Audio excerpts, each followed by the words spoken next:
ఈ ఊరి school committee ఏర్పడిన తర్వాత అంతకుముందు కూడా నేను చాలాసార్లు ఎక్స్పెక్ట్ చేసినా పిలుస్తారు కదా, ఇవాళ కూడా ఆహ్వానించేలాంటి సమస్యలు చెప్పుకోరు. తర్వాత వచ్చిన అమ్మ కమిటీ వాళ్ళు కూడా ఎన్నడూ ఆలోచించి పిలవలేదు.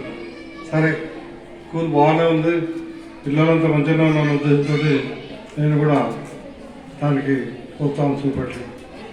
ఆ తర్వాత ఈ మధ్యకాలంలో వాటర్ సమస్య ఉంది అని భగవరా ద్వారా బ్రహ్మం గారు టీచర్ ద్వారా తెలిసినాక వారితో ప్రధానమంత్రితో మాట్లాడి ఈ కార్యక్రమాన్ని ఏమైనా సక్సెస్ చేయాలి, పిల్లలకు మంచినీళ్ళు సదుపాయం కల్పించాలని. సో యాక్చువల్గా అంతకు ముందే ఈ గ్రామానికే మంచినీళ్ళు ఇవ్వాలనుకున్నాం వాటర్ ప్లాంట్ ద్వారా. సరే అలా ఉన్నా కూడా ఈ విషయంలో సక్సెస్ అయ్యాం. పిల్లలందరికీ వాటర్ ప్రొవైడ్ చేసాం. అట్లాగే శానిటేషన్ కూడా కావాలంటే ఆ శానిటేషన్ కూడా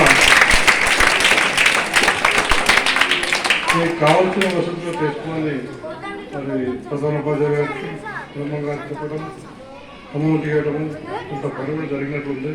మిగతా పని కూడా చేసుకోమని చెప్తున్నాం. అట్లాగే ఈ స్కూలు అన్ని విధాలా బాగుపడాలని 100% మనకు ఎంత స్ట్రెంత్ ఉందో 40 మంది రావాలి. ఆ స్ట్రెంత్ను పూరించాలని నేను గ్రామంలో మిగతా పెద్దలు కూడా కోరుకుంటున్నా. ఎందుకంటే ఇప్పుడు ఇంగ్లీష్ మీడియం లేదన్న ఉద్దేశం కూడా లేదు కదా, ఇంగ్లీష్ మీడియం కూడా ఉంది ఇక్కడ. వాళ్ళని ప్రోత్సహించడం బాధ్యత మనకుంది. మన ఊరి గొప్పతనం మన ఊరి నుంచి తెలుస్తుంది. మన ప్రజలు, మన ఊరి ప్రజలు కూడా కోరేదేమంటే ఇక్కడే చదివించవలసే కోరుతున్నాను.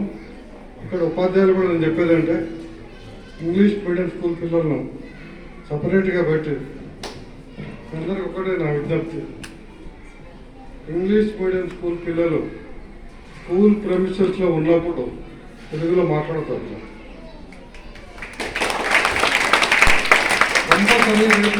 బాధ్యత లేదు. వాళ్ళు ఏ పదమైనా కూడా ఏది అడిగినా తప్పు పోయినా మీరు బాధపడదు. పిల్లలు తప్పు పోతుంది, నేను తప్పు మాట్లాడుతున్నా అనుకోవద్దు.